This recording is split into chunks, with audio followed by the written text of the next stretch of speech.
Best training, zero fees, embedded systems, scholarship test ద్వారా 100% free seat సాధించండి. అసలు పేరు శ్రీలక్ష్మినా?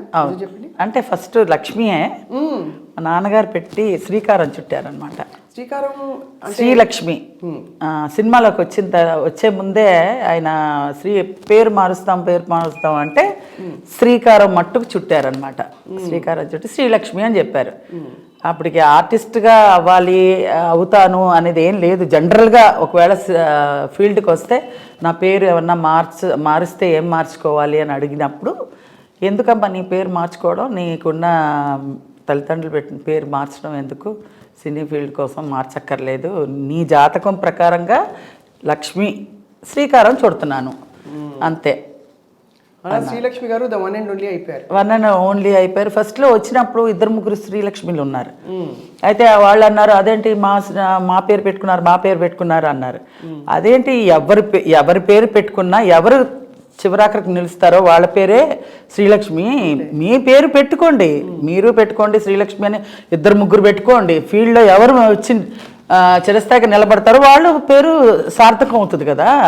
ఇప్పుడు మీ గురించి నేనే మార్చేసుకోవాలంటే నేను మార్చుకోవాల్సిన అవసరం నాకు లేదు. మా నాన్నగారు పెట్టారు కాబట్టి అది నా పేరు శ్రీలక్ష్మి అని చెప్పా. ఏం మాట్లాడలేదు. ఒకళ్ళు 2 శ్రీలక్ష్మిలు ఉండేవారు, వాళ్ళు అలాగే మరుగైపోయారు. ఈ శ్రీలక్ష్మి ఉంది. ఇప్పటికీ మీ పేరే? అవును అవును, పర్మనెంట్ అంతే. శ్రీలక్ష్మి గారు, మిమ్మల్ని ఇంత అందమైన హాస్యం పండించొచ్చనే ఆ జీనియస్ ఐడియా అది జంధ్యాల గారిదే అంటారా, మీదంటారా, అంతకుముందు ఎవరిదైనా? నాదైతే ఏం లేదు, నేను కల్లో కూడా ఊహించలేదు. నేనేదో మా ఫ్యామిలీ కోసం సినీ ఫీల్డ్కి వచ్చానే కానీ ఈ పలానా అవ్వాలి, ఇది చేసేస్తాను, ఇది చించేస్తాను అన్నట్టుగా ఏదీ లేదు. నా మైండ్లో బ్లాంక్, ఏమీ లేదు. ఏమిటంటే ఒక్కటే కోరికోలి ఏంటంటే మా ఫ్యామిలీ నా వల్ల వాళ్ళందరూ బాగుండాలి, వాళ్ళ వల్ల నేను బాగుండాలి. సో కుటుంబం కోసం అఫ్కోర్స్ నాన్నగారు నటులు అప్పటికే. అవునండి, అమ్మో పెద్ద హీరో. ఆయన శకం ముగిసిపోతున్న సమయంలో ఇంకా నిజంగా చెప్పాలంటే ఆయనకు అసలు ఇష్టం లేదు.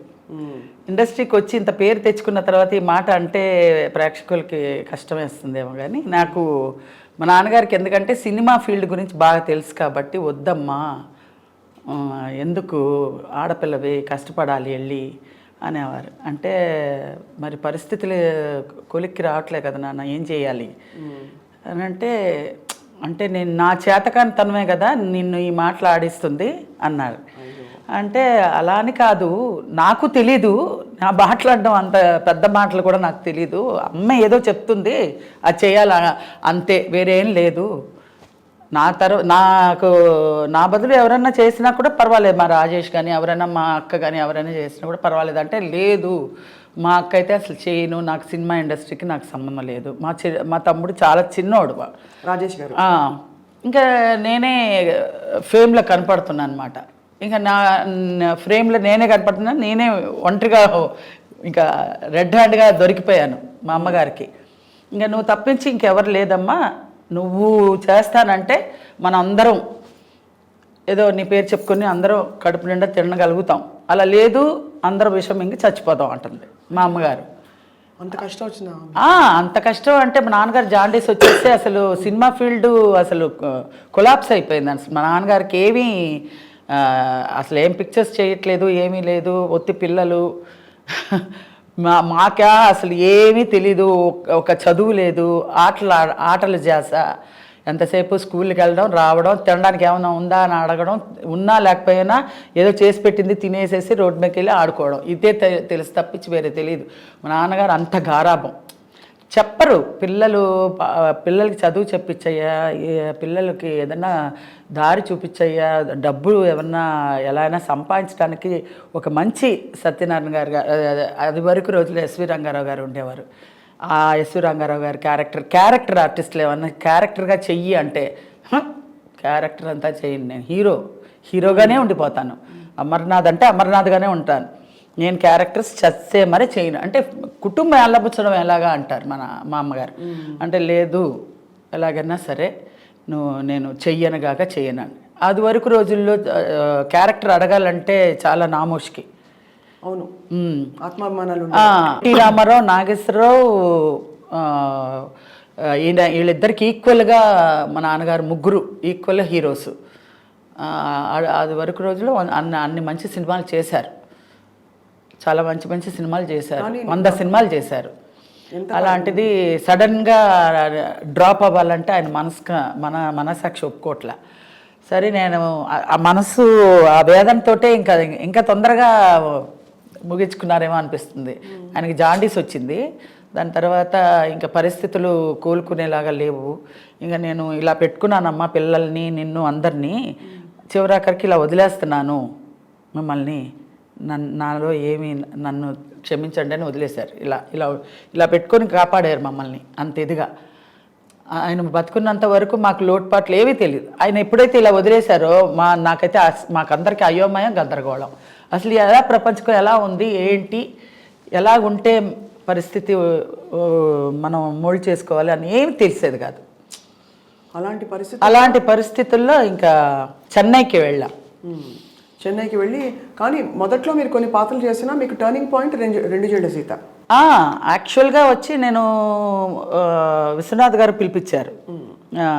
అదే పిక్చర్కే ఫోటోలు అడుగుతున్నారంటేనే ఈ కథ అంతా వచ్చిందనమాట. సినిమాల్లో చేయకూడదు, చేయడం ఎందుకమ్మా, వద్దు, అది అన్ని ఆర్గ్యుమెంట్స్ అన్నీ జరిగినాయి. ఫొటోస్ పంపిస్తే ఆయన ఏమన్నారంటే మూవీ టెస్ట్లు అంటారు కదా, దానికి రమ్మన్నారు. అప్పుడు శంకరాభరణం సినిమా జరుగుతుంది.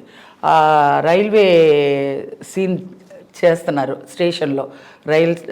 రైల్లో మంజు భార్గవ్ గారు కూర్చొని ఏదో డైరెక్షన్ అంతా చెప్తుంటే నేను రాగానే నాది ఒక చిన్న బిట్టు ఆయన ఎక్స్ప్లెయిన్ చేశారు.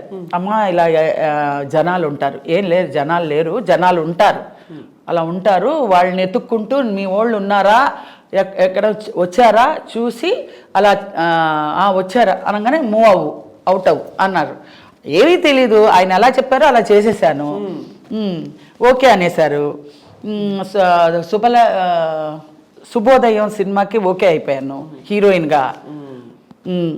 కొబ్బరికాయ కూడా కొట్టాను నేను, చంద్రమోహన్ గారు అంతా కొబ్బరికాయ కొట్టి పూజ హీరోయిన్గా బుక్ చేసేసారు. అన్నీ అయిపోయింది. మా నాన్నగారు పోయారు ఇక్కడ. ఇంకా పోవడంతో ఇటు వచ్చేసాం. ఇంకా రావడంతో ఇంకా అవన్నీ తంతులు గింతులు అవన్నీ ఉంటాయి కదా, అవన్నీ అవ్వడానికి ఇంకా చాలా ఇది మధ్యలో డిస్కంటిన్యూ లాగా అయిపోయింది. దాంతో అమ్మాయి సులక్షణ పెట్టేశారు. నాది అలా వచ్చి అలా వెళ్ళిపోయింది. అలాగా హీరోయిన్ పాత్ర. కానీ ఇప్పుడు తలుచుకుంటే అనిపిస్తుంది హీరోయిన్ పాత్రలు చాలా గొప్పగాని ఈ పాత్ర మీరు తప్ప ఎవరు చేయలేరేమో అనిపిస్తుంది. నిజంగా నేను అది అలాగా వచ్చి వెళ్ళిపోయింది కాబట్టి సరిపోయింది. లేదంటే మహా ఉంటే 5 ఏళ్ళు ఉండేదాన్నేమో హీరోయిన్గా. ఇప్పుడు చూడండి, టిల్ ఎండ్ వరకు ఉంటాను ఆర్టిస్ట్గా. యాక్ట్ చేసినా చేయకపోయినా ఉంది కదా, కెరియర్ ఏదో ఒకటి జరుగుతూ ఉంది కదా. అదైతే బ్యాక్ టు వెళ్ళిపోయేదాన్ని. అండ్ మళ్ళీ అలా చూసి మిమ్మల్ని ఇలా చూడడం కూడా కష్టం, ఊహించుకోలేము. అది కమెడియన్గా ఆడియన్స్ అభిమానులు పొందడం చాలా కష్టం, అసలు నవ్వించడం చాలా కష్టం. అలాంటిది వల్గారిటీ లేకుండా, వెకిల్తనం లేకుండా అలా క్లాస్గా చక్కగా హోమ్లీగా కామెడీ అలాంటి ఆపర్చునిటీ రావడం నా అదృష్టం. అలా డైరెక్టర్ గారికి దొరకడం కానీ, జంజాల గారు కానీ, విశ్వనాథ్ గారు కానీ, మహా డైరెక్టర్స్తో చేయడం నా అదృష్టం.